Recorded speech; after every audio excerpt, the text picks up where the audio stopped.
आज के वीडियो की शुरुआत इस सवाल से करते हैं।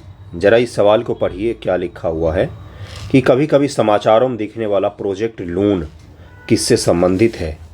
इस प्रकार का सवाल पीटी में पूछा जाता है, आपके भी पीटी में पूछा जा सकता है। 12 दिन मात्र बचा हुआ है, आज से लगाकर 13वें दिन आपका पीटी का एग्ज़ाम है। मैं आपको एक ही चीज़ बोलूँगा कि इस अंतिम 13 दिन में जो सबसे ज़्यादा आपको चाहिए वो है कॉन्फिडेंस। अगर आपके पास में कॉन्फिडेंस रहेगा तो आप एग्ज़ाम में सवालों को गलत नहीं करेंगे, नहीं तो आते हुए सवाल भी आप गलत कर देंगे। अंतिम समय में अगर आप डर गए, हड़बड़ी में कुछ भी पढ़ रहे हैं, कुछ भी कर रहे हैं, इससे एक पैनिक का सिचुएशन पैदा होता है और आप भूलने लगते हैं चीज़ों को। इसलिए काम रहिएगा, बिल्कुल रिलैक्स रहिएगा, कॉन्फिडेंस रखिएगा अंतिम तक कि आपका एग्ज़ाम अच्छा जाएगा। पिछले वीडियो में हम लोगों ने जहाँ तक किया था उससे आगे का हम लोग आज सवाल को करेंगे और आज साइंस एंड टेक को हम लोग एंड करेंगे। लाइफाई वाईफाई पिछले वीडियो में हम लोगों ने अंतिम सवाल किया था यूपीएससी पीवाईक्यू के। मैं अभी तक सारे करवा चुका हूँ, history, polity, geography, science and tech, economics के भी 3 वीडियो डाले हैं और भी वीडियोज़ मैं डालकर उसको भी एंड कर दूंगा। देखिए आज का पहला सवाल क्या है। कभी कभी खबरों में रहने वाला डिजी लॉकर क्या है, ये पूछा जा रहा है आपसे। डिजी लॉकर के संबंध में पूछा जा रहा है। ओके, अगर आपको 71 बीपीएससी को लेकर आंसर राइटिंग करना हो तो आप जुड़ सकते हैं। आंसर राइटिंग ग्रुप शुरू हुआ है, 22 से ही शुरू हुआ है, अभी तो 1 वीक ही हुआ है। अगर आप जुड़ेंगे तो सही रहेगा। डिजी लॉकर के बारे में आपसे पूछा गया। डिजी लॉकर आप भी उपयोग किया कीजिए, बड़ा ही उपयोगी चीज़ है। कई सारे आपके डॉक्यूमेंट्स जो हैं, कॉलेज के सर्टिफिकेट, आधार कार्ड, पैन कार्ड, ये सब कुछ यहीं पर उपलब्ध हो जाएगा आपको, है ना। और डिजी लॉकर जो होता है ये गवर्नमेंट वेरीफाइड होता है। इसको आप कहीं पर भी उपयोग कर सकते हैं, किसी भी सरकारी दफ्तर में भी दिखाने के लिए उपयोग कर सकते हैं, ये वेरीफाइड होता है। देखिए क्या पूछा गया है, यह डिजिटल इंडिया प्रोग्राम के अंतर्गत सरकार द्वारा दिया जाने वाला एक डिजिटल लॉकर सिस्टम है। डिजिटल लॉकर यानी कि आभासी लॉकर होगा। ये वास्तविकता में कोई फिजिकल वस्तु नहीं होता है बल्कि एक सॉफ्टवेयर होता है, यही कहा जा रहा है। यह आपके ई दस्तावेजों, इलेक्ट्रॉनिक दस्तावेज तक आपकी पहुंच को संभव बनाता है, चाहे भौतिक रूप से आपकी उपस्थिति कहीं भी हो। अगर आप फिजिकल रूप से दिल्ली में हैं, पटना में हैं और अरुणाचल प्रदेश में हैं, कोई मायने नहीं रखता, आप कहीं पर भी इसको एक्सेस कर सकते हैं। एक प्रकार का क्लाउड सर्विस है। क्लाउड सर्विस क्या होता है बंधुओं, जिसको इंटरनेट के द्वारा कहीं से भी आप एक्सेस कर सकते हैं। जैसे आपके कंप्यूटर में कोई चीज़ डेटा सेव है तो कंप्यूटर जहाँ पर होगा वहीं पर आप उसको उपयोग कर पाएंगे। आप अगर कंप्यूटर आपका पटना में है तो दिल्ली में बैठकर आप उस चीज़ को एक्सेस नहीं कर सकते आसानी से। नहीं, क्लाउड में क्या होता है, जैसे आपका जीमेल है तो उसको आप कहीं से भी लॉगिन करके एक्सेस कर सकते हैं। उसी प्रकार से डिजी लॉकर भी है। इसका उत्तर सी हो जाएगा। दोनों का दोनों कथन यहाँ पर सही है, इसका उत्तर सी हो जाएगा। कभी कभी समाचारों में दिखने वाला प्रोजेक्ट लून क्या है, तो ये बेतार संचार की प्रौद्योगिकी विकसित की जा रही है। मतलब कि बिना वायर की जो प्रौद्योगिकी होती है संचार की, कम्युनिकेशन को लेकर, वही है ये। प्रोजेक्ट लून के तहत हीलियम गैस से भरे बैलून्स, गुब्बारों को जमीन से 20 किलोमीटर ऊपर प्लांट किया जाता है। हर बैलून से मिलने वाले सिग्नल जमीन पर 40 किलोमीटर के व्यास को समाहित कर सकते हैं। समताप मंडल बैलून के नेटवर्क से बिना किसी दिक्कत के कनेक्टिविटी का दावा किया गया है। यही था प्रोजेक्ट लून। प्रोजेक्ट का मकसद भारत के दूरदराज ग्रामीण क्षेत्रों में 4G LTE कनेक्टिविटी प्रदान करना है। गूगल ने इस योजना पर 2013 में काम शुरू किया था। Australia, Brazil, Indonesia, New Zealand, Sri Lanka, Europe में ट्रायल जारी है, लेकिन पर्यावरणीय कारणों से इसको बंद कर दिया गया और जगह जगह पर टावर ही लगाए गए। प्रोजेक्ट लून वर्तमान में तो कार्य नहीं कर रहा। आपने कहीं पर देखा है बैलून के द्वारा कनेक्टिविटी, किसी दूरदराज क्षेत्र में अगर हो तो हो, वरना इस चीज़ को बंद कर दिया गया, इस चीज़ को आगे नहीं बढ़ाएगा। गूगल ने इस पर काम किया था कुछ दिन। अगला सवाल है निकट क्षेत्र संचार, नियर फील्ड कम्युनिकेशन, NFC जिसको कहा जाता है, प्रौद्योगिकी के संदर्भ में निम्नलिखित कथनों में से कौन सा सही होगा। निकट field communication, near field communication इसको कहा जाता है। NFC आजकल मोबाइल में भी दिया जा रहा है, ये मोबाइल में भी दिया जाता है NFC। देखिए क्या है, यह एक संपर्क रहित संचार प्रौद्योगिकी है जो विद्युत चुंबकीय रेडियो क्षेत्रों का उपयोग करती है। इलेक्ट्रोमैग्नेटिक रेडियो जो क्षेत्र होते हैं उसका उपयोग करती है। NFC उन युक्तियों, डिवाइसेस द्वारा उपयोग के लिए अभिकल्पित किया गया है जो एक दूसरे से 1 मीटर की दूरी पर स्थित हो सकते हैं। कोई डिवाइस है, उनके बीच में दूरी 1 मीटर से कम है तो वो आपस में NFC के द्वारा बातचीत कर सकते हैं। बातचीत का मतलब है यहाँ पर कार्य कर सकते हैं। NFC को कोई बातचीत के लिए सामान्य तौर उपयोग नहीं करता है, ट्रांजैक्शन वगैरह के लिए उपयोग किया जाता है। संवेदनशील सूचना भेजते समय एनएफसी कोडीकरण एन्क्रिप्शन का उपयोग कर सकता है। इसका उत्तर सी हो जाएगा, 1 और 3 हो जाएगा। 1 मीटर नहीं है, इसका रेंज क्या है देखिए यहाँ पर दिया होगा। इसका रेंज यहाँ पर जो दिया हुआ है 4 सेंटीमीटर की ही दूरी इसमें रखी गई है। 4 सेंटीमीटर की ही दूरी रखी गई है। दरअसल में कार्ड के थ्रू ट्रांजेक्शन वगैरह के लिए भी इसका उपयोग किया जाता है ना। देखिए इसमें क्या दिया हुआ है। निकट क्षेत्र संचार प्रौद्योगिकी एक प्रकार के संपर्क विहीन प्रौद्योगिकी है जो विद्युत चुम्बकीय रेडियो क्षेत्रों पर आधारित है। ये एक तरह का वायरलेस फीचर है जिसमें डेटा 106 से 424 kbps की गति से हस्तांतरित होता है। ये स्पीड दिया हुआ है kb/s, ठीक है। इस प्रौद्योगिकी का प्रयोग स्मार्टफोन, टैबलेट यानी उपकरणों में किया जाता है।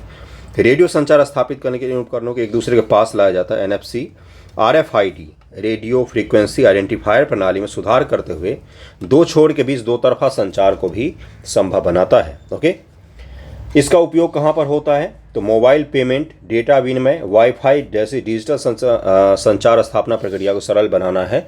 मैंने आपको पहले ही बताया कि पेमेंट करने वगैरह के लिए आजकल उपयोग किया जाता है, पेमेंट करने के लिए उपयोग किया जाता है। ओके, अगला है ब्लूटूथ और वाईफाई के बीच में अंतर पूछा। आपने बहुत उपयोग किया है इसका। ब्लूटूथ वाला ईयरफोन में हो सकता है अभी सुन रहे हो। ब्लूटूथ और वाईफाई के बीच में क्या अंतर है। ब्लूटूथ 2.4 गीगाहर्ट्ज रेडियो आवृत्ति पर प्रयुक्त करता है जबकि वाईफाई 2.4 गीगाहर्ट्ज अथवा 5 गीगाहर्ट्ज आवृत्ति पर प्रयुक्त करता है। आवृत्ति का जो स्पेक्ट्रम होता है उसके बारे में पूछ रहा है। ब्लूटूथ केवल बेतार स्थानीय क्षेत्रीय जाल WLAN प्रयुक्त करता है जबकि वाईफाई केवल बेतार विस्तृत क्षेत्रीय जाल WWAN का प्रयुक्त करता है। देखिए इसमें दिया हुआ है जब ब्लूटूथ प्रौद्योगिकी प्रयोग कर रहे हो तो दो उपकरणों के बीच सूचना प्रेषित की जाती है जब दोनों उपकरण का दृष्टिगत स्तर पर पंक्तिबद्ध होना आवश्यक है, किंतु वाईफाई प्रौद्योगिकी में लाई जाती है जब दोनों उपकरण का दृष्टिगत स्तर पर पंक्तिबद्ध होना आवश्यक नहीं है। ये कहा जा रहा है कि ब्लूटूथ से जब आप दो डिवाइस को कनेक्ट करेंगे तो उनका एक दूसरे के नज़दीक होना या एक दूसरे को दिखते हुए होना जरूरी होता है, जबकि वाईफाई जो है आप एक रूम में बैठकर दूसरे रूम में भी संपर्क कर सकते हैं। तो कौन सा इसका सही होगा। इसका सही केवल और केवल पहला ही होगा। केवल पहला ही यहाँ पर सही है, बाकी सब गलत दिया हुआ है। इसका उत्तर ए हो जाएगा, इसका उत्तर ए हो जाएगा। ऐसा नहीं है, ब्लूटूथ आप दो रूम में बैठकर ही उपयोग कर सकते हैं। बीच में दीवार है या कोई और चीज़ है तो उससे कोई दिक्कत नहीं आती है। वाईफाई में भी ऐसा ही है। वाईफाई रूम में कहीं पर भी लगा होता है, आप कहीं पर भी उसको एक्सेस कर सकते हैं। ओके, यही अंतर था, यही अंतर है इसमें। जो आप डे बाय डे प्रयोग करते हैं उसी चीज़ के बारे में सवाल पूछा गया है। ओके, अगला देखिए क्या है। वर्चुअल प्राइवेट नेटवर्क आजकल ही पाकिस्तान में बहुत ज़्यादा चर्चा में है क्योंकि वहाँ पर इंटरनेट और बहुत सारी चीज़ें बैन कर दी गई है। तो वर्चुअल प्राइवेट नेटवर्क का वहाँ पर काफ़ी उपयोग किया जाता है, VPN का। चाइना में भी इसका उपयोग खूब किया जाता है। अपने देश में उपयोग नहीं किया जाता क्योंकि अपने देश में बैन नहीं है किसी चीज़ पर। जैसे चाइना में गूगल पर बैन लगा हुआ है, तो वहाँ के लोगों को अगर गूगल एक्सेस करना होता है तो किसका उपयोग करते हैं, वर्चुअल प्राइवेट नेटवर्क का उपयोग करते हैं, VPN का। आप भी कर सकते हैं। VPN के कई सारे सॉफ्टवेयर आते हैं, फ़ोन में इनबिल्ट भी होता है। वर्चुअल प्राइवेट नेटवर्क आप बना सकते हैं। यह किसी संस्था का निजी कंप्यूटर परिपथ है जिसमें सुदूर बैठे प्रयोक्ता संस्था के परिवेशक सर्वर के माध्यम से सूचना प्रेषित कर सकते हैं। अगला कथन दिया हुआ है कि यह इंटरनेट पर बिना निजी कंप्यूटर परिपथ है बना एक निजी कंप्यूटर परिपथ है जो प्रयोक्ताओं को अपनी संस्था के परिपथ में प्रवेश करने की सुविधा देता है और प्रेषित की जा रही सूचना को सुरक्षित रखता है। अगला दिया हुआ है कि यह एक ऐसा कंप्यूटर परिपथ है जिसके द्वारा प्रयोक्ता सेवा प्रबंधक सर्विस प्रोवाइडर के माध्यम से कंप्यूटिंग संसाधनों के साझे भंडार प्रयोग कर पाता है। सेवा प्रोवाइडर जैसे अभी आपको जो इंटरनेट जिस चीज़ से मिल रहा है, अगर एयरटेल से मिल रहा है, जियो से मिल रहा है या वाईफाई से मिल रहा है तो वो आपका क्या हो गया, सर्विस प्रोवाइडर हो गया। उपयुक्त ABC कथनों में से कोई भी आवासीय निजी परिपथ का सही वर्णन नहीं। इसका उत्तर बी हो जाएगा, इसका उत्तर बी हो जाएगा। देखिए दरअसल में ये आप बैठे हुए हैं, ये कोई दूर का मित्र बैठा हुआ है जिससे आप संपर्क कर रहे हैं। ये बीच का माध्यम जो है ये इंटरनेट है। इंटरनेट में कोई चीज़ आती है, जब आप उसको सेंड करते हैं, रिसीवर रिसीव करता है, उससे बीच में वो कहाँ पर रहता है तो एक खुली हुई जाल इंटरनेट जिसको कहा जाता है उसी पर रहता है। वो इंटरनेट कनेक्ट करता है दो लोगों को दूर बैठे को। अब इसी में हमने क्या किया, ये पूरा नेटवर्क है, पूरा नेटवर्क है। हमने एक वर्चुअल प्राइवेट नेटवर्क बना लिया दो लोगों के बीच में जो केबल है, तो क्या हो जाएगा, बाकी जो चीज़ है उससे सुरक्षित हो जाएगा, उससे अलग हो जाएगा ये, और कुछ भी अंतर नहीं होता VPN का। और जब ये बाकी नेटवर्क से अलग हो जाएगा तो अगर बाकी नेटवर्क पर प्रतिबंध लगा हुआ है, एक्सेस करने से रोका गया है, इसके में वो दिक्कत नहीं आएगी। ओके, इसीलिए VPN का उपयोग किया जाता है। प्राइवेट चीज़ें एक्सेस करने के लिए इसका उपयोग अक्सर किया जाता है। आभासी कई सारे वेबसाइट बैन होते हैं, कई सारे एप्लीकेशन बैन होते हैं, जैसे टिकटॉक भारत में बैन है, उसको आप VPN के थ्रू एक्सेस कर सकते हैं। है ना। क्या क्या बता रहा हूँ मैं। अगला देखिए, क्या आभासी निजी कंप्यूटर परिपथ इंटरनेट पर बनाए कंप्यूटर परिपथ है जिसमें सिक्योरिटी तथा प्राइवेसी का उपयोग किया जाता है। आभासी निजी कंप्यूटर परिपथ उपयोगकर्ताओं को सुरक्षित व्यावसायिक इंटरनेट की सुविधा प्रदान करता है, तब भी जब वे अपने कार्यालय से बाहर के सिस्टम का उपयोग करते हैं। इसी प्रकार VPN भौगोलिक रूप दूर अवस्थित एक ही संगठन के विभिन्न कार्यालय को सुरक्षित रूप से आपस में जोड़ता है। जैसे SBI का एक कार्यालय है दरभंगा में, दूसरा है पटना में, तो VPN के थ्रू ये कार्यालय केवल जुड़ सकते हैं। सुरक्षित नेटवर्क होता है, ये सुरक्षित होता है बाकी ओपन नेटवर्क की तुलना में। ओके, इसी प्रकार VPN भौगोलिक से दूर अवस्थित एक ही संगठन के विभिन्न कार्यालयों को सुरक्षित रूप से आपस में जोड़ता है। VPN तकनीक व्यक्तिगत इंटरनेट उपयोगकर्ता के लिए भी सुरक्षित डेटा हस्तांतरण की सुविधा प्रदान करता है। व्यक्तिगत पर्सनल स्तर पर भी आप उपयोग कर सकते हैं। आपका कोई भी फ़ोन होगा, उसमें अगर इंटरनेट है तो उसमें VPN का सॉफ्टवेयर आप डाउनलोड करके VPN बना सकते हैं। इनबिल्ट भी बनता है VPN, आप वर्चुअल प्राइवेट नेटवर्क का सॉफ्टवेयर इनबिल्ट भी होता है, आपके फ़ोन में ऑलरेडी मौजूद होगा। रक्षा प्रौद्योगिकी है, इससे कई सारे सवाल पूछे जाते हैं, एक एक करके इसको पढ़ करते हैं। देखिए पहला सवाल क्या है, भारत में क्यों कुछ परमाणु रिएक्टर IAEA ये एक संगठन है इंटरनेशनल लेवल की, जो क्या करती है, एटॉमिक एक्टिविटी जो किसी भी देश में चल रही है ना, उसका निगरानी करती है कि इस देश में कहीं एटॉमिक चीज़ों का, यूरेनियम 238 का उपयोग किया जाता है एटॉमिक बम के लिए। कहीं यूरेनियम का संवर्धन करके ये ऊर्जा की जगह पर बम तो नहीं बना रहे हैं, इसको लेकर ये संगठन निगरानी करती है। ठीक है, अधीन रखे जाते, जबकि अन्य सुरक्षा का अधीन नहीं रखे जाते। कुछ जो ऐसे संयंत्र होते हैं, जैसे भारत देश में कितने सारे परमाणु संयंत्र हैं, तारापुर है और भी बहुत सारे हैं, उसमें से कुछ को IAEA के निगरानी के अंतर्गत रखा जाता है। ऐसा क्यों होता है? क्योंकि कुछ जो संयंत्र होते हैं उसको निगरानी में रखा जाता है, बाकी को नहीं रखा जाता है, क्योंकि हम कुछ आयातित यूरेनियम का उपयोग करते हैं और अन्य घरेलू आपूर्ति का। तो जो घरेलू आपूर्ति वाला यूरेनियम होता है वो निगरानी का अधीन नहीं होता है। और जैसे हम आयात करते हैं यूरेनियम, कहाँ से करते हैं, सबसे ज़्यादा कनाडा से करते हैं हम, कनाडा के अलावा ऑस्ट्रेलिया से सर्वाधिक करते हैं, ऑस्ट्रेलिया सर्वाधिक करते हैं। उसके बाद कनाडा का स्थान आता है, उज्बेकिस्तान का स्थान आता है, जहाँ से हम लोग यूरेनियम लाते हैं और उसका संवर्धन करके हम ऊर्जा बनाते हैं। हमारे घरेलू स्तर पर भी थोड़ा बहुत यूरेनियम का उत्पादन होता है। तो जहाँ पर घरेलू ईंधन का उपयोग करते हैं वो निगरानी का अधीन नहीं होता है, और जहाँ पर हम बाहर से आयातित करते हैं वो निगरानी के अधीन होता है। ईरान का परमाणु डील को लेकर भी ये संगठन जो है IAEA ये चर्चा में रहता है, इसको अलग से ध्यान में रखिएगा। भारत सरकार ने 2019 में निर्णय लिया कि कुछ नए परमाणु रिएक्टर को यूरेनियम के विदेशी आयात से आपूर्ति सुनिश्चित होने के बाद से IAEA सुरक्षा उपाय के अधीन रखने के विषय में विचार किया जाएगा। अतः विकल्प बी यहाँ पर सही उत्तर दिया हुआ है।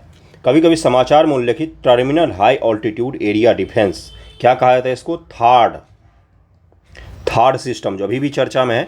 इजराइल में इसको लगाया है, अमेरिका की सरकार ने इजराइल के डिफेंस को लेकर लगाया गया है। इसका उत्तर हो जाएगा सी, अमेरिका मिसाइल प्रतिरोध प्रणाली है। ये अटैकिंग नहीं बल्कि डिफेंसिव सिस्टम है, मिसाइल जो आएगी आप पर अटैक करने उसको रोकेगा ही। ओके, अगला सवाल है कि INS अस्त्रधारणी का, जिसका हाल ही में समाचार में उल्लेख हुआ, निम्नलिखित में कौन सा सर्वोत्तम वर्णन है। इसका उत्तर हो जाएगा सी, टॉर्पीडो प्रमोशन और पुनर्प्राप्ति रिकवरी जलयान है ये। INS क्या नाम है, अस्त्रधारणी, उस समय चर्चा में रहा होगा इसीलिए पूछा गया। 6 अक्टूबर 2015 को विशाखापत्तनम स्थित नौसैनिक बेस में एक समारोह में टॉर्पीडो लॉन्च एवं रिकवरी पोत INS अस्त्रधारणी को भारतीय नौसेना नाम सम्मिलित किया गया। यह नौसेना का प्रथम ऐसा टॉर्पीडो लॉन्च और रिकवरी पोत है जो पूरी तरह से स्वदेश में डिजाइन और निर्मित किया गया है। यह पोत INS अस्त्रधारणी का उन्नत स्थापन यानी कि एडवांस्ड रिप्लेसमेंट है, इसीलिए इसका नाम दिया गया है। इसको जरूर ध्यान रखिएगा। टॉर्पीडो क्या होता है, टॉर्पीडो होता है जैसे ज़मीन पर मिसाइल हम लोग उपयोग करते हैं, हम नहीं मतलब सेना के जवान उपयोग करते हैं, उसी प्रकार से समुद्र में सबमरीन से और समुद्र पोतों में जो हमारे INS चलते हैं, इंडियन नेवल शिप जो चलते हैं, वो युद्ध में किस चीज़ का उपयोग करते हैं, टॉर्पीडो का उपयोग करते हैं। ठीक है, अग्नि 4 प्रक्षेपास्त्र के बारे में आपसे सवाल पूछा गया है। अग्नि 4 जो है उसके बारे में पूछा गया है।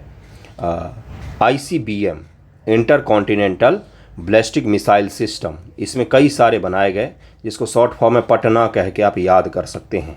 पृथ्वी, अग्नि, त्रिशूल और नाग और ऐसे ही करके है, मैं भूल गया हूँ, अभी मैं आपको दिखा दूँ, आकाश है, शायद आकाश है। इसी प्रकार से पटना उसका शॉर्ट नेम है, मैं आपको बता देता हूँ इसमें कौन कौन, मैं आपको बताता हूँ। पटना मैंने आपको बताया है ना याद करने का ट्रिक। इसमें सबसे पहला कौन सा है, सबसे पहला है पृथ्वी। कौन सा, तो पृथ्वी हो जाएगा सबसे पहला। उसके बाद से कौन सा हो जाएगा, आकाश सिस्टम। उसके बाद से है आकाश, ए फॉर आकाश, एन से नाग हो गया, तौ से त्रिशूल हो गया और ए से अग्नि हो गया। इसको पटना कहा जाता है, पटना कहा जाता है याद करने के लिए। कौन कौन सा हो गया, पी से कौन सा हो गया, तो आपका पृथ्वी हो गया, ए से आकाश हो गया, टी से त्रिशूल हो गया, एन से नाग हो गया, ए से फिर अग्नि हो गया। इसी को कहा जाता है ICBM के तहत में ये सारे मिसाइल डेवलप किए गए भारत में। उसी में से अग्नि के बारे में सवाल है, उसको जरा हम लोग करते हैं। देखिए क्या है, अग्नि 4 प्रक्षेपास्त्र या धरातल से धरातल पर मार करने वाला प्रक्षेपास्त्र है। इसमें केवल द्रव नोदक इंजन के रूप में प्रयोग इस्तेमाल होता है, मतलब केवल लिक्विड इंजन उपयोग होता है। यह 1 टन नाभिकीय वॉरहेड को 7500 किलोमीटर दूर तक ले जा सकता है, फेंक सकता है। तो इसका उत्तर क्या हो जाए, केवल पहला यहाँ पर सही है, केवल पहला यहाँ पर सही है। अग्नि श्रृंखला की चौथी मिसाइल है जिसे अग्नि 3 प्राइम के नाम से जाना जाता है। इसकी मारक क्षमता 2500 से 3500 किलोमीटर ही है, उसमें 7500 लिखा हुआ था। यह 1 टन के वॉरहेड को वहन कर सकती है। 2 चरण वाली मिसाइल है। इसमें ठोस ईंधन का उपयोग किया जाता है। इसे सड़क mobile launcher, road mobile launcher से दागा जा सकता है। अग्नि सतह पर मार करने वाली बैलिस्टिक मिसाइल है तथा यह पारंपरिक और परमाणु आयुधों को ले जाने में क्षमता रखती है।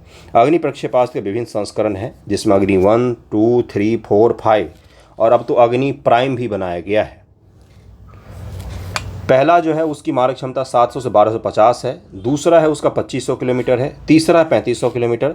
चौथा 5000 और जो पाँचवा है जो अब उसका रेंज बढ़ाकर, पाँचवा जो है उसका रेंज बढ़ाकर ICBM कर दिया गया है। इसको इंटर कॉन्टिनेंटल बैलिस्टिक मिसाइल कर दिया गया है।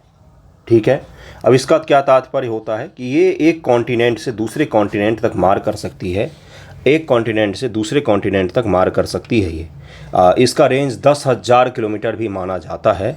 कई सारे जगहों पर रेंज इसका अस्पष्ट है। ICBM इसको कहा जाता है, integrated guided missile development programme, integrated guided missile development programme, IGMDP इसको कहा जाता है। इसी के तहत भारत में पटना कौन कौन से, तो पृथ्वी, त्रिशूल, नाग, आकाश, अग्नि, ये सारे मिसाइल जो हैं वो डेवलप किए गए, जिसको क्या कहा है, तो integrated guided missile development programme कहा जाता है। ये भी ध्यान में रखिएगा। रक्षा से जुड़े हुए इतने सवाल है। बायोटेक्नोलॉजी के कुछ सवालों को हम लोग कर देखिए। पहला सवाल कौन सा है बायोटेक का, तो पुनर्योगज DNA प्रौद्योगिकी आनुवांशिक इंजीनियरिंग जीनों का स्थानांतरित होने देता है। पौधे की विभिन्न जातियों में जीन का स्थानांतरण हो सकता है इस तकनीक के माध्यम से। जंतुओं से पौधों में जीन का स्थानांतरण हो सकता है क्या? जूनोटिक जीन को हम लोग पादप के जीन में स्थानांतरित कर सकते हैं क्या? सूक्ष्म जीवों से उच्चतर जीवों में हम DNA का स्थानांतरण कर सकते हैं क्या? बिल्कुल कर सकते हैं। इसका उत्तर डी हो जाएगा। इसको कहा जाता है रिकॉम्बिनेंट DNA टेक्नोलॉजी, rDNA तकनीक में 2 भिन्न जाति के जीवों के DNA अणुओं को जोड़कर एक नया DNA संयोग DNA कॉम्बिनेशन बनाया जाता है, जिसकी विज्ञान, चिकित्सा, कृषि उद्योग आदि में काफ़ी महत्वपूर्ण भूमिका होती है, जिसमें पादप पादप का, जंतु पादप का और जीव जंतु का आपस में DNA का हम एक्सचेंज करके नए प्रकार के DNA बनाते हैं, जिसको कहा जाता है DNA कॉम्बिनेशन, rDNA उसको कहा जाता है। rDNA तकनीक के तहत पुनर्योगज DNA बनाना संभव हो पाया है, क्योंकि सभी जीवों के DNA अणु की रासायनिक संरचना समान होती है। इसमें अंतर केवल न्यूक्लियोटाइड के संयोजन का ही होता है, इसीलिए ये तकनीक सही तरीके से काम कर पाती है। अगला सवाल देखिए क्या है, बीटी बैगन के बारे में है। भारत बीटी बैगन के प्रवेशन पर लोगों के विरोध का क्या कारण रहा है? बीटी बैगन से 2-3 बार सवाल पूछा गया है। बीटी बैगन की रचना इसके जीनोम में मृदा कवक के जीन को प्रवेश कराकर की गई है। बीटी बैगन के बीज टर्मिनेटर बीज हैं, जिसके कारण से किसानों को प्रत्येक मौसम के पहले बीज कंपनियों से बीज खरीदना पड़ता है। यानी कि आप एक बार उससे आपने क्या कर लिया, फसल उत्पादन कर लिया, तो खुद से आप बीज संयोजित नहीं करके रख सकते हैं। अगली बार फिर से आपको क्या करना पड़ेगा, उस कंपनी से बीज खरीदना पड़ेगा। जैसे हम लोग के घर पे क्या होता है कि भाई इस बार आलू उपजाए तो उसमें से थोड़ा सा आलू क्या रख लिया, तो बीज के लिए रख लिया। ये किया जाता है ना, जैसे सरसों उगाते हैं, हर चीज़ में ये चीज़ किया जाता है। तो ये चीज़ संभव नहीं है क्या इसमें? यही स्टेटमेंट है। एक आशंका है कि बीटी बैगन के उपभोग का स्वास्थ्य पर विपरीत प्रभाव पड़ सकता है। यह भी चिंता है कि बीटी बैगन के प्रवेशन से जैव विविधता पर विपरीत प्रभाव हो सकता है। इसका उत्तर सी हो जाएगा। 3 और 4 इसका सही उत्तर है। एक आशंका है कि बीटी वैगन के उपयोग का स्वास्थ्य पर विपरीत प्रभाव पड़ सकता है, और यह भी चिंता है कि बीटी वैगन के प्रवेशन से जैव विविधता पर विपरीत प्रभाव पड़ सकता है। बायोडाइवर्सिटी जो है, विविधता जो है, वो अलग अलग प्रकार के वैरायटी जो है वो कमज़ोर पड़ सकता है, इसीलिए इसका विरोध भी कई स्तरों पर किया गया है। अगला सवाल देखिए क्या है। भारत में क्लस्टर बीन का पारंपरिक रूप से सब्जी या पशु आहार के रूप में उपयोग किया जाता है, किंतु हाल ही में इसकी खेती ने महत्व का स्थान प्राप्त किया है। इस संदर्भ निम्नलिखित में कौन सा एक कथन सही है? ग्वार जिसको कहा जाता है, ग्वार कहा जाता है, ग्वार, क्लस्टर बीन इसको इंग्लिश में कहा जाता है। देखिए क्यों चर्चा में था, क्योंकि इसके बीज से निर्मित गोंद सेल गैस के निष्कर्षण में प्रयुक्त होता है। सेल गैस पत्थरों के बीच में, पृथ्वी के नीचे पत्थरों के बीच में गैस की पतली पतली परत होती है, इसको निकालना काफ़ी कॉस्टली होता है। कुछ समय पहले ही सेल गैस निकालना प्रारंभ किया गया था भारत में भी, लेकिन बहुत कॉस्टली होता है, इसलिए भारत सरकार ज़्यादा इस पर खर्चा नहीं करती है। कृष्णा गोदावरी के डेल्टा में माना जाता है कि सेल गैस की उपस्थिति है। अमेरिका दुनिया में सबसे ज़्यादा सेल गैस का उत्पादन करता है, तो सेल गैस के उत्पादन के लिए ग्वार के बीज का उपयोग किया जाता है, इसी कारण ये चर्चा में था। ओके, इसके बीज से निर्मित गोंद सेल गैस के निष्कर्षण में प्रयुक्त होता है, इसी कारण से ये चर्चा में था। क्लस्टर बीन जो है ये चर्चा में था। ओके, अगला सवाल देखिए क्या है। मक्का का मंड के उत्पादन के लिए प्रयोग किया जा सकता है। मक्का से निष्कर्षित तेल जैव डीजल, बायोडीजल के लिए फीड स्टॉक हो सकता है। मक्का का प्रयोग से अल्कोहली पेय उत्पन्न किया जा सकता है। क्या मक्का से अल्कोहल बनाया जा सकता है? क्या वीट से बनाया जा सकता है? क्या बिल्कुल बनता है भाई। कई प्रकार का विस्की होते हैं जो बनाए जाते हैं। इसका उत्तर हो जाएगा डी, इसका उत्तर हो जाएगा डी। 1 2 3 तीनों के तीनों सही हैं। अच्छे प्रकार के जो शराब होते हैं उनमें इसका उपयोग किया जाता है। वीट का, गेहूं का उपयोग किया जाता है बियर उत्पादन के लिए, शराब के उत्पादन के लिए, विस्की उत्पादन के लिए इनका उपयोग किया जाता है। सब अलग अलग होते हैं, बियर अलग होता है, विस्की अलग होता है, रम अलग होता है, सब अलग अलग होता है। मुझे नहीं पता स्वाद के आधार पर होता है, लेकिन सब में अल्कोहल का परसेंटेज जो होता है ना वो अलग अलग होता है, और बनाने की विधि अलग अलग होती है। बनाने की विधि अलग अलग होती है, इस कारण से हर चीज़, जितने भी नाम मैंने लिए, ये सब अलग अलग होते हैं। और ये सवाल पूछा जाता है, ये पढ़ना होता है आपको केमिस्ट्री में, इसीलिए मैंने आपको बताया है। ओके, अगले सवाल पर चलते हैं। अगला सवाल देखिए क्या है। किसी व्यक्ति के जीव मितीय पहचान यानी कि बायोमेट्रिक आइडेंटिफिकेशन, जीव मितीय पहचान कहा जाता है। उंगली छाप क्रम वीक्षण के अलावा निम्नलिखित में कौन सा प्रयोग में लाया जा सकता है? उंगली के अलावा किस चीज़ का प्रयोग हम बायोमेट्रिक के लिए कर सकते हैं? पहला दिया हुआ है परितारिका क्रम वीक्षण। ये मत जाइएगा, यूपीएससी का ये दोगलापन है। बिल्कुल सही बोल रहा हूँ मैं। हिंदी में ऐसे शब्द लिख देते हैं कि आप कभी सही नहीं कर सकते हैं, लेकिन पीटी में अच्छी चीज़ ये है कि इंग्लिश भी लिखा रहता है। इसको आइरिस स्कैनिंग कहा जाता है। आइरिस जो है उसको स्कैनिंग कहा जाता है। परिक्रम वीक्षण का तात्पर्य स्कैनिंग, स्कैनिंग लिख देता। हिंदी माध्यम के बच्चे कोई गंवार थोड़ी नहीं कि स्कैनिंग का मतलब नहीं समझेंगे। आइरिस स्कैनिंग लिख देता, इंग्लिश में ही लिख देता, आइरिस स्कैनिंग लिख देता। हिंदी माध्यम के रिजल्ट होने के कारण में एक यूपीएससी भी है ना। दृष्टिपटल कमवीक्षण, वाक अभिज्ञान मतलब स्पीच रिकॉग्निशन भी इसमें से हो सकता है क्या? तो इसका उत्तर है बिल्कुल सही, तीनों के तीनों हो सकता है। बायोमेट्रिक आइडेंटिफिकेशन में बायोस यानी कि आपकी बायोलॉजिकल जो आइडेंटिटी है, जैसे आवाज़, आइरिस, नाखून के हाथ का अंगूठा का छाप, उंगली के पहचान, ये सब आपका बायोलॉजिकल विशेषता है। इसका उपयोग हमने आपके आइडेंटिफिकेशन के लिए किया, जो चीज़ें यूनिक होती है ना, जिसमें बायोस का अर्थ है जीवन संबंधी मैट्रिन का ग्रांत मापन करना। इसी प्रकार पहचान प्रणाली किसी व्यक्ति की शारीरिक अंगों की समझ जानकारी एकत्र कर उसकी विशिष्ट पहचान निर्धारित की जाती है।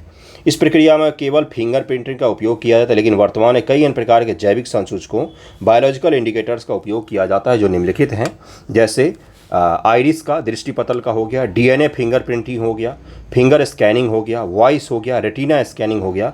ये सब बायोमेट्रिक के लिए उपयोग किया जाता है। भारतीय रेल द्वारा उपयोग में लाए जाने वाले जैव शौचालय, बायो टॉयलेट्स के संदर्भ में भी कथन विचार कीजिए। रेलवे से यात्रा अगर किया होगा तो वहाँ पर लिखा रहता है कि ये बायो टॉयलेट है, कृपया इसमें प्लास्टिक के डब्बे न गिराएं। बायो टॉयलेट बड़ा ही अद्भुत सा इनोवेशन है। उससे पहले रेलवे जो है वो गंदगी को पटरियों पर बिखेरता था। देखिए क्या है ये। जैव शौचालय मानव अपशिष्ट का अपघटन फंगल इनोकुलम द्वारा उपक्रमित इनिशिएट होता है। एक प्रकार का एक छोटा सा जीव होता है, सूक्ष्म जीव, जिसको हम लोग उस टॉयलेट में डाल देते हैं, जो क्या करता है, उपचार कर देता है, उसका सही कर देता है उस चीज़ को। इस अपघटन के अंत उत्पाद केवल अमोनिया और जलवाष्प होते हैं जो वायुमंडल निर्मुक्त हो जाते हैं। इसका उत्तर हो जाएगा डी, इसका उत्तर हो जाएगा डी, दोनों गलत हैं। देखिए यहाँ पर क्या दिया हुआ है, भारतीय रेल द्वारा उपयोग में लाए जाने वाले बायो टॉयलेट्स में मानव अपशिष्टों का अपघटन अवायवीय जीवाणु एनारोबिक बैक्टीरिया द्वारा किया जाता है, न कि फंगल द्वारा। बैक्टीरिया होता है उसके द्वारा किया जाता है। इस अपघटन के अंत उत्पाद जल एवं सूक्ष्म मात्रा में मीथेन और कार्बन डाइऑक्साइड गैसें होती हैं, न कि अमोनिया और जलवाष्प। इस प्रकार कथन 1 और 2 दोनों गलत हैं यहाँ पर। और ये जो इसका बाई प्रोडक्ट है जल, ये जो जल है, यही जल फिर से आप वहाँ पर कुल्ला करते हैं। तो जो आप बायो टॉयलेट उपयोग करते हैं उसमें जल रिसाइकल वाला होता है, वही जल फिर से उपयोग करने के लिए रेल में डाला जाता है। तो बायो टॉयलेट में एक प्रकार का बैक्टीरिया होता है जो एनारोबिक बैक्टीरिया होता है, अवायवीय जीवाणु। ये क्या करता है, अपशिष्ट का अपघटन करके उनमें केवल जल और क्या बच जाता है, जल और सूक्ष्म मात्रा मीथेन कार्बन डाइऑक्साइड गैसों का उत्पन्न होता है। कार्बन डाइऑक्साइड मीथेन गैस उत्पन्न होते हैं और उसके अलावा जल ही केवल उत्पन्न होता है। उस जल को फिर से रिसाइकल करके आपके लिए उपयोग किया जाता है। रेलवे में वही जल फिर से आपको सप्लाई कर दिया जाता है। ये अद्भुत इनोवेशन किया था भारतीय रेल का है। बायो टॉयलेट्स के बारे में विभिन्न रूप से सवाल पूछे गए इससे पहले, इसको अलग से ध्यान रखिएगा। बायो इन्फॉर्मेटिक्स, जैव सूचना विज्ञान, यहाँ तक मैंने करवा दिया था इससे पहले ही, अंतिम ही सवाल होगा ये। घटनाक्रम गतिविधि के संदर्भ समाचारों कभी कभी देखने वाला ट्रांसक्रिप्टोम, क्या बोला जाता है इसको, ट्रांसक्रिप्टोम। ट्रांसक्रिप्टोन किसे निर्दिष्ट करता है, एक शब्द है ट्रांसक्रिप्टोम जिसका उपयोग बायोफॉर्मेटिक्स में किया जाता है, बायो इन्फॉर्मेटिक्स में किया जाता है।